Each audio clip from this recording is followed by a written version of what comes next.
Tas pats jau mēs redzam pirmo jau Jāzepu, tādu izteikti gadījumu, kur nāk šī sieviete, Potifara sieva, un nāk un saka, guli man, un neviens neredzēs, nav jau kameras, tajā laikā jau nav video kameras, liekas, nu mierīgi izdaram, un neviens nezinās tiešām varbūt, var noslēpt, un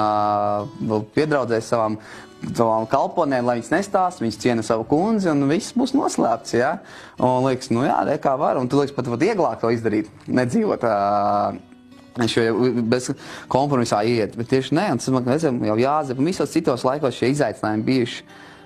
kad Dievs vienmēr teica, tev būs valdība. Viņš jau pirmajam teica, Kainam,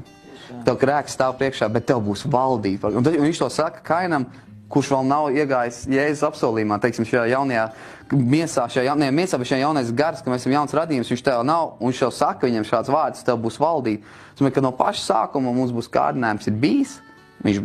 viņš būs, un vairosies, jā, protams, grēks vairojas, bet tas, kam Dieva spēks nav mazinājis, līdz ar to, tas pretspēks nekad nebūs, kaut kā ziņā nesamazinās Dieva spēku. Jo Dieva spēks ir tik daudz pārāks par to, kas ir pret mums, tad viņš saka, kas būs pret mums, ja Dievs ir ar mums. Tas vairs nav svarīgi, kas ir pret mums, un lai nav svarīgi vairs tā, kurā laikā tu esi jau, ja Dievs ir ar tevi.